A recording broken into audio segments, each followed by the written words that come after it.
The lake greeted us first from the back seat of the Uber. Or maybe greeted isn't the word. Lake Gaston doesn't greet, it observes. The water stretched out behind the lake house like a dark, watching eye. Flat, wide, and too still for the kind of day that had dropped us here like survivors crawling onto shore. The wind skimmed across the surface in thin ribbons that didn't quite turn into waves, just shivers. The whole place looked like it was waiting on something to happen. The vacation home perched above the water on long wooden stilts, the kind that groaned even when no one was walking. Pale gray siding, white railings, windows staring out over the lake like they were guarding secrets. A house built for resting, not restarting. A house built for families who didn't know how lucky they were. The twins hurried inside before I'd even closed the door to the Uber, their backpacks clutched to their chests the way other kids held stuffed animals. Two slim shadows darting into a world that smelled like old cedar, lemon polish, and wealth they'd never fathomed. The kind of wealth my father had built in a different life than the one he once had with my mother. I stood in the doorway and felt it, the shift inside my chest, an unspooling. The tension I'd been holding for years didn't release. It twisted, tightened, maybe even snapped something small and fragile inside me. The air was cool, too cool. My father must have kept the thermostat low, trying to preserve the house's empty hotel stillness. The vents hummed softly, the kind of hum that feels like a throat clearing, a warning murmured through walls. I stepped inside. The door clicked shut behind me with a finality that I could feel. My breath hitched. I knew it wasn't Aaron. I knew it was just the door ceiling. But it would take time to learn that every closing door is not a potential threat. My hands shook as I locked it. The bolt sliding into place should have comforted me, but the silence afterward felt too wide. The foyer opened into a long living room washed in lake light. Floor-to-ceiling windows, white curtains caught in a faint draft, a plush sectional sofa arranged around a stone fireplace, a coffee table decorated with an art book about coastal architecture and a ceramic bowl of fake lemons, the kind of fake that tries very hard to look real, as opposed to the kind of real that tried very hard to stay fake, to keep safe. The twins explored quietly, gravitating toward opposite corners like magnets repelled. The slightly older one, Tyra, tested the couch cushions, pushing down to check if any squeaked. The other, Tara, opened drawers one by one, scanning them out of habit. Snacks, chargers, hidden stress. They didn't ask if they could. They were used to being careful in houses that weren't built for their comfort. "You can look around," I whispered, not sure if I was giving permission or asking for it. "Okay," one said. "Okay," echoed the other. Their voices sounded so small here. I moved deeper into the great room, each step uncertain, like I was walking through someone else's life. Maybe I was. My father's new life, his real life. His sons and wife and grandchildren who sent holiday cards with matching outfits, all of them smiling like they didn't know what it meant to flinch. I hadn't been invited to a single one of those photo shoots, but I had a key code to this house, a quiet apology maybe, or a responsibility he didn't want to carry fully. I dropped the bags on the kitchen island and leaned against the counter. My legs shook. My arms ached from clutching the bag all the way from DC to here. I hadn't realized until now that I never released the straps, even once. The kitchen was a cathedral of marble and stainless steel. My reflection warped in the fridge door, eyes smudged with exhaustion, curls mussed from the bus ride, collar pulled tight from instinctively shielding my neck whenever someone's footsteps passed too close. A different woman looked back at me in the reflection, one who had ran clear to North Carolina. Then my throat tightened. A folded piece of torn paper sat on the island beside my bag. It didn't belong here. I hadn't put it here. The twins hadn't known about the notes, had they? My heart stuttered. I reached for it slowly, as if it might bite. The paper was soft from handling, edges worn, a faint stain on the bottom corner like someone had pressed it to wet eyes or damp fingers. My breath tripped. Another note, but I'd left all the others on the table. I'd taken only the one. This wasn't that one. My knees nearly gave. I unfolded it with trembling fingers. She thinks she can hide her fear from me. My stomach dropped so fast it hurt. My hand flew to my mouth. Not here. Not this far away.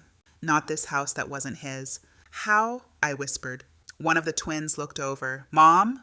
Nothing, I lied, my voice cracked in the middle. Fear moved through me like electricity, fast and directionless.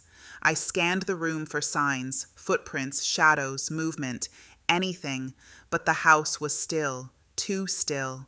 I folded the note quickly and shoved it into my back pocket before the kids could see the panic climbing up my throat. My phone buzzed on the counter, screen lighting up with a name that made my blood freeze. Aaron, text. You good? Another buzz. Aaron, are the twins okay? My breath sped up, the gentle version, the soft voice Aaron who wrote apologies in secret. I almost responded, habit is a dangerous thing. Then, Aaron, you had no right to take the kids from me. Aaron, from their home. Aaron, really? You're doing this shit again? Aaron, answer me, now. I blocked him. My thumb hovered, then pressed. I had already checked in with my older children, so I turned off the phone. The lake outside rippled. The house settled with a low groan that made my skin prickle. Then, footsteps. I heard footsteps. Upstairs. Slow. Measured. Too heavy to be one of the twins. Too soft to be anything comforting. My entire body went cold. Mira, a man's voice. Upstairs. In a house that should have been empty. I froze, breath trapped like a bird. The twins didn't hear it. Only me. The voice came again, low, uncertain. Mira? I took a step toward the staircase, one hand on the railing, the other curled tight around the note in my pocket. Fear pressed on my back like a palm. Whoever was upstairs knew my name, and I didn't know if I wanted the next step to bring me closer to truth or danger. The stairs creaked under my hand before I even stepped onto them. Old wood responding to pressure, to presence, to something moving above us. The twins were in the living room, unaware, absorbed in the familiar glow of their screens. They didn't look up. They didn't feel the shift in the air the way I did. Mira! The voice came again, softer this time, like it wasn't sure whether to reach me or retreat. My heart climbed into my throat. Not Aaron. Not my father. Not any voice I could anchor to memory. My feet moved before my mind caught up. I climbed the first 3 steps, every muscle braced, breath suspended like the house itself had paused to listen. Stay there, I whispered to the twins. They didn't hear me, too absorbed, too tired, too used to reading my emotions more than my words. I took the 4th step, the 5th. At the 6th, the voice repeated my name, but now with something else in it. Not threat, not anger, almost confusion. Mira, is that you? I froze. Not the rhythm of Aaron's speech, not the gravel of my father's voice. This voice carried a softness I hadn't heard since. No, couldn't be. I reached the top of the stairs, pulse sprinting. The narrow hallway stretched ahead of me, doors cracked open like half-lidded eyes. A strip of late afternoon light spilled through the last door on the left. Then a shadow moved across the light. I gasped. Mira? The voice sharpened with recognition, and the shadow stepped forward out of the room. My breath stopped. Marcus? My father's oldest son. My half-brother. The one I'd met twice in my entire life. He stood there barefoot, a towel slung around his neck, hair damp from a shower. He looked younger than I remembered, or maybe I just looked older. His eyes widened when he saw me, eyes the same dark brown as our father's, shaped the same, but warmer somehow. He started, then stopped, confusion flickering across his face. I didn't know anyone else was here. My muscles loosened so suddenly my knees threatened to buckle. I grabbed the railing to steady myself. The adrenaline that had spiked moments earlier now left me trembling, shaky like a storm had moved through my bones.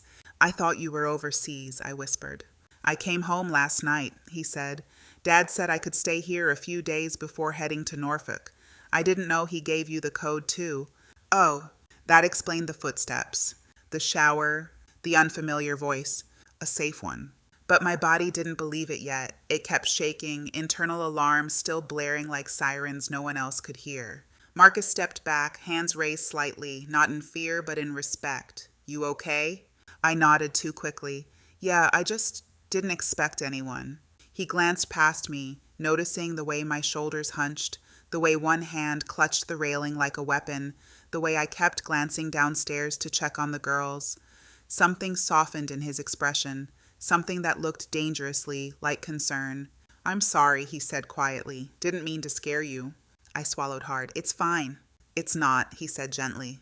We stood there in the hallway, two strangers tied by blood, and a father who never learned how to hold all his children at once.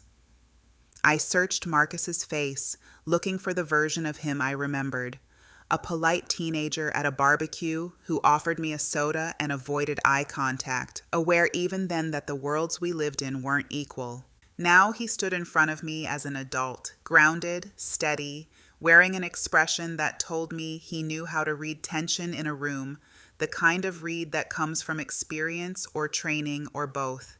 "You want to come upstairs?" he asked. "We can talk or not. I can leave if you want." "No," I said quickly. "Stay, please." The word surprised me. So did the relief that followed. We descended the stairs together. The twins looked up briefly, startled by the presence of a stranger, then returned to their screens, though I didn't miss the way one scooted closer to the other. "Girls," I said softly, "this is Marcus, your uncle. Marcus, these are my twins, Tyra and Tara." Their eyes widened a little. They gave small nods, polite but guarded. They trusted no man at first glance anymore, a skill learned too early. Marcus gave them a gentle smile from a safe distance. "Hey there, I'm not staying long, just passing through." The twins relaxed a fraction. I moved toward the kitchen, legs still unsteady. The note in my pocket felt like a stone. Marcus followed slowly, sensing my uneven breaths. He didn't ask anything yet, didn't push, just watched me with patient curiosity, the kind that felt unfamiliar but not threatening. "You want water?" he asked. I nodded. He poured. My hands shook when I took the glass. He noticed, but didn't comment. The silence settled thickly between us, but not the heavy, violent kind I'd lived with. This silence was an open door waiting for me to walk through when I was ready. I put the glass down, inhaled, then reached into my pocket and pulled out the note. His eyes flickered. "What's that?" "A reminder," I whispered, "from the life I just left." I unfolded it and slid it across the counter. Marcus read it silently. His jaw tightened, not in judgment, but in something close to sorrow. "He wrote this?" he asked. I nodded. "And you left him today?" Another nod, a small one. Marcus exhaled slowly, dragging a hand through his still damp hair. "Damn." There was no disbelief in his voice, no shock, just a steady sadness and something that felt like the beginnings of protectiveness. "You safe now?" he asked. I didn't lie this time. "I think so." He nodded. "Then we'll keep it that way." The word sent a ripple through me. Not dependence, not rescue, not a man stepping into a role he didn't belong in. Just family, something tenuous and tender but real. The house creaked again as the wind shifted across the lake. The twins' laughter rose softly from the living room, a sound so rare and delicate it made my eyes sting. Marcus leaned against the counter, arms crossed loosely. "You don't have to tell me everything today," he said, "or ever. But you're not alone, Mira. Not here." I stared at him, unsure what to say. Then a sharp knock rattled the front door. The twins froze. My heartbeat lurched. And Marcus stepped closer, his voice low. "Do you want me to get that, or do you want to pretend we're not home?" The knock at the door was sharp enough to split the room in two. The twins inhaled so suddenly their bodies went rigid, phones forgotten. Marcus straightened beside me, his posture shifting in a way that told me reflex more than thought guided him, protective, alert, but not loud about it, a quiet readiness. "Do you want me to get that?" he asked again, "or should we pretend we're not home?" My heart hammered against my ribs. A part of me wanted to run upstairs, hide in a closet, fold the girls under my arms, and pray the footsteps passed us by. Old habits, old instincts, the kind that kept me alive but never let me live. Another knock. Louder this time. I forced a breath into my lungs. "It's not him," I whispered, though I didn't fully believe it until I said it aloud. "Could be anyone," Marcus said. "Could be nothing," I countered. He nodded once, then stepped ahead of me, not blocking me, but placing himself in the spot where danger would have to go through him first. It was subtle, respectful, but unmistakable. The twins had gone stone still on the couch. One held her sister's hand without looking at her. The other blinked too fast, swallowing whatever fear she didn't want me to see. "It's okay," I murmured. "Just stay there." I moved behind Marcus as he approached the door, each footstep an act of will. I could feel the thump of my pulse in my palms, behind my eyes, in the hollow of my throat. He peered through the peephole, then huffed a soft, disbelieving noise. "It's not who you think," he said. My breath released so abruptly it left me dizzy. "Who is it?" He opened the door. Outside stood a man from the nearest grocery store, mid-60s, wearing a logoed cap and holding 2 cardboard boxes, stacked so high they almost obscured his face. A small delivery van idled in the driveway, hazard lights blinking like a heartbeat. "Evening," the man said, shifting the boxes in his arms. "Got a delivery for a Mira Barnes?" My name, not Aaron's. Not the name he sneered when he wanted to remind me I belonged to him. The delivery man pulled a folded sheet of paper from his back pocket and handed it toward Marcus. "Paid for already. Instructions say, and I quote, 'Help her carry everything inside. Don't take no for an answer.'" Marcus's eyebrows rose. "Yeah, that sounds like him." "Him who?" I whispered. Marcus stepped aside, letting the man in. "Dad." My chest tightened. Too many emotions squeezing inward at once. Confusion, resentment, disbelief, a small flare of something like hurt mixed with gratitude. I wasn't sure. It all churned. The delivery man brought in box after box: groceries, bottled water, a first aid kit, cleaning supplies, toiletries, new towels, canned goods, snacks for the girls, even a toolbox. Each item set on the counter felt like a sentence in a language my father had never spoken to me before. The twins watched, wide-eyed, whispering to each other when they thought I couldn't hear. When the last box was inside, the delivery man tipped his cap. "You have a good day now, and, whoever this is from," he tipped real big, "said to tell you. I should have done more sooner." My breath caught. He left, the door closing gently behind him. The silence that followed wasn't heavy. It wasn't threatening. It was bewildered. Marcus leaned against the counter, arms crossed. "Wow." I stared at the groceries, feeling my throat tighten. "He sent all this?" Marcus nodded. "Looks like." A wave of anger rose, sharp and defensive. Why now? He couldn't be bothered when I was a kid, couldn't show up to a single school play, couldn't call on birthdays unless it was 3 days late. Now he sends what? Granola bars and toothpaste? Marcus didn't interrupt, just waited. "And what? Am I supposed to be grateful?" I snapped. "Am I supposed to clap because he finally noticed I exist?" My voice cracked on that last word. My hands shook again, but not from fear this time. Something older, something rooted. Marcus stepped closer but kept a respectful distance. "You're allowed to feel both things, you know." "Both?" Hurt and surprised. I swallowed hard. "It's not nothing," he said softly, nodding toward the boxes. "It's not everything, but it's not nothing." I turned away so he wouldn't see the tears threatening behind my eyes. But he must have noticed anyway because he added, "He didn't send me anything, by the way." I glanced back. "What?" "Yeah," Marcus said, shrugging one shoulder.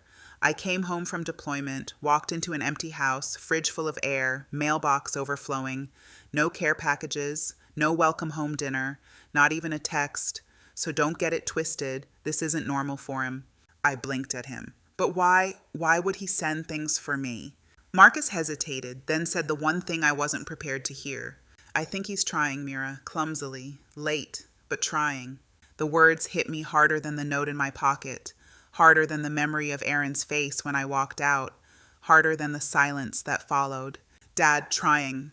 I didn't know whether to accept that or reject it entirely. The twins had wandered toward the kitchen, examining the snack boxes like archaeologists uncovering artifacts. "Mom," one said quietly, tugging the sleeve of my shirt, "can we keep the cheese crackers?" The question broke something gentle inside me. "Yes," I whispered, "all of it. It's for us." Marcus's expression softened. "You okay?" he asked again. This time I didn't lie. "I don't know." "That's okay too." He moved to help unpack, sliding boxes across the counter with easy familiarity, like he'd always been part of this kitchen, part of this house, part of this family. The twins joined him, the 3 of them forming an odd, fragile constellation, one that shouldn't have existed but did. I closed my eyes and inhaled, steadying myself for a beat. Marcus noticed and asked, "Do you think he is a threat to you here?" I exhaled slowly, the weight of the past and the uncertain shape of the future pressing against my ribs. "I don't know," I said honestly. Marcus nodded. "Then we'll figure it out. Nobody gets through that door unless you want them to." His certainty steadied something inside me that had been shaking for years. I looked at the groceries, each item a clumsy apology. I looked at the twins, their eyes brighter than this morning. I looked at Marcus, someone who had no reason to care but did anyway. For the first time in a long time, the floor beneath me felt real. Not solid yet, but real. Outside, the lake shifted in the wind, the surface rippling like a mirror troubled by truth. And somewhere deep inside me, something whispered, "You're safe." The groceries were more than food. They were a landscape of his guilt. Organic strawberries, the kind my oldest had loved as a toddler. Almond milk, because I'd mentioned an allergy once, a decade ago. A brand of chocolate the twins preferred, a detail I couldn't imagine him knowing. Each item was a fingerprint of a surveillance I hadn't consented to, or a memory he'd kept despite himself. Marcus worked quietly, filling cabinets with a soldier's efficiency. The twins, emboldened by the crackers and the presence of a man who didn't raise his voice, began to explore in earnest, their footsteps pattering through the rooms above us. I stood at the window watching the lake swallow the late afternoon light. My first husband, I thought, the words arriving unbidden like a ghost stepping into the room. Daniel. I hadn't let myself think his name in years. Not here, not in the shadow of Aaron. Daniel was a soft, focused memory, a kind-eyed man who wrote bad poetry and made worse coffee. We were children playing house, both fleeing homes that felt like cages. His cage was silence, mine was noise. We thought quiet love would be enough. It wasn't. He left one Tuesday, a note on the kitchen table written in the same looping script he used for grocery lists. "I am in love with her, Mira, and I can't keep living a lie." I'd cried, then been furious, then relieved. His leaving felt like a failure, but a gentle one, a door closing without a slam. Aaron's entrance into my life after that was a demolition, a force that promised protection by first proving how dangerous the world could be. I'd mistaken intensity for passion, control for care. I'd traded a man who drifted away for a man who anchored me with chains. "You okay?" Marcus's voice was close but not crowding. He'd finished with the boxes. "Remembering," I said, not turning. "My first husband. He was quiet." "The opposite of the note writer?" I nodded. "The opposite of a lot of things. Sometimes quiet is just another kind of noise," Marcus said, leaning against the window frame beside me. He wasn't looking at me. He was looking out at the water, giving me the privacy of his profile. "My ex-wife. She was quiet until she wasn't. Then she was gone." I glanced at him. "You were married?" "For 11 months. She realized she didn't sign up for the deployments, the silence, the guy who jumps at slammed cabinets." He gave a half smile. "Can't blame her." There was no bitterness in his voice, just a settled fact. It made me brave. "The notes, they were everywhere. Little confessions," I said, the words feeling dangerous. They were like a secret self, a ghost living in the walls. Marcus was silent for a moment. "He's two people, the one who writes and the one who lives. You know which one is real?" "The one who throws the mug," I whispered. "Maybe," Marcus said, "or maybe they're both real, and that's the problem." Footsteps pattered above us, followed by the twins' muffled voices. They thought they were being quiet. The house carried their whispers down through the vents. "Think he's nice?" Tyra asked, the older by 3 minutes. "He doesn't yell," the younger, Tara said. "Mom's shoulders are down, see? When she's scared, they're here." A pause. "They're lower now." "Is this our house now?" "I don't know, it smells like trees." "I like the snacks." "Me too." Their conversation, so simple and seismic, pressed against my heart. They were measuring safety in shoulders and snacks. They were building a new map with the only tools they had. Marcus had heard it too. His expression softened, something pained and tender moving behind his eyes. "They're good kids," he murmured. "They've had to be." I pushed away from the window, a sudden need for air moving through me. I'm going upstairs to unpack, I said. He nodded. I'll be here. Upstairs, the hallway felt different, knowing Marcus's presence was in it. Not a threat, but a settled energy. The bedroom I'd claimed was washed in blue twilight. I went to my bag, unzipped the inner pocket, and pulled out my wallet. From behind my daughter's graduation photo, I slipped the folded square of paper. It felt thin, insignificant, just a soft, worn scrap, but it was the only evidence I'd kept of the ghost in the walls. I didn't open it. I knew the words by heart. I love her enough to want her to run. I held it in my palm, feeling its weightlessness, its immense power. It was not an apology. It was a confession that absolved me, a permission slip written in his hand for my escape. I placed it on the nightstand, face up. It landed like a moth, light, but carrying the dust of something that once had wings. A truth to sleep beside, not hidden, not treasured, just acknowledged. I stepped out into the evening. The air was cool and carried the damp, clean scent of lake water. He was sitting on the top step, a glass of iced tea beside him. He'd made one for me, too. It sat waiting on the railing. Thank you, I said, taking it and sitting in a nearby Adirondack chair. Twins are watching a movie, something with singing animals. They're safe. They are. We sat in silence for a while, watching the last ribbons of pink fade over the water. The peace felt borrowed, but real. Marcus, I said, my voice barely above a whisper, why are you being so kind to us? He took a slow sip, choosing his words. When I was overseas, I saw a lot of broken things. Some from bombs, some from other things. The silence after the blast is the worst part. That's when you realize some breaks don't make a sound. They just hollow people out. He looked at me. I know what hollow looks like. I've seen it in the mirror. I see it in my dad's eyes when he thinks nobody's looking. And I saw it in yours today. He wasn't pitying me. He was recognizing me. It was the most human thing anyone had done in years. I don't want to be hollow, I confessed. Then don't be, he said simply. Fill it with something real, even if it's just lake air and cheese crackers for now. A smile touched my lips, fragile but true. A twig snapping far off near the tree line, then movement. Down by the water's edge, where the lawn met the rocky shore, something caught the fading light. A figure, standing perfectly still, facing the house. My breath locked. Marcus followed my gaze and went very still. You know him? No. The figure didn't move, just stood there, a dark silhouette against the shimmering water. Marcus stood slowly. Stay here. Marcus, I'm just going to check. Stay on the porch. He moved down the steps with a quiet, deliberate grace. I watched, my heart thudding as he crossed the lawn. He didn't approach the man directly. He moved at an angle, keeping distance, his body language open but ready. I saw him speak, saw the figure turn, saw Marcus pause, then gesture toward the house.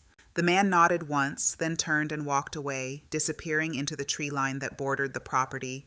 Marcus came back, his expression unreadable. Who was it? I asked, my voice tight. A neighbor, older guy.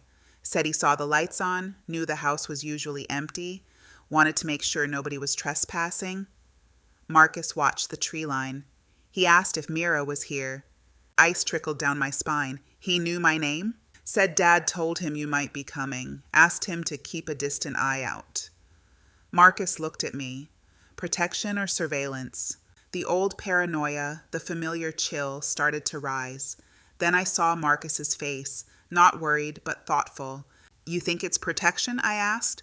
I think, he said slowly, our father is trying to be a father, and he's really bad at it, but he's using the only tools he has, money, favors, and men who watch lakes.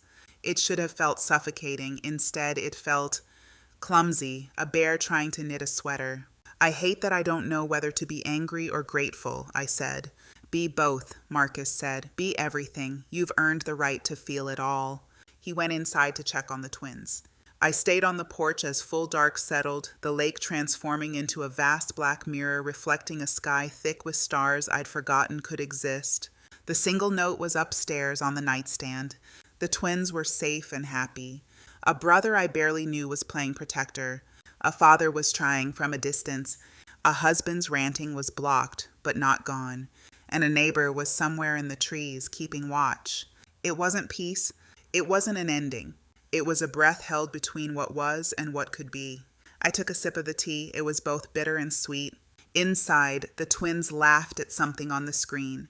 The sound was a tiny bright bell in the vast quiet. I looked down at my hands, steady around the glass. No shaking. Just a woman on a porch, at the edge of a lake, at the beginning of something she couldn't name yet. And for the first time in a long time, I let my shoulders relax. You have been listening to Reflect, the follow-up chapter to Flinch by Tamika Banks.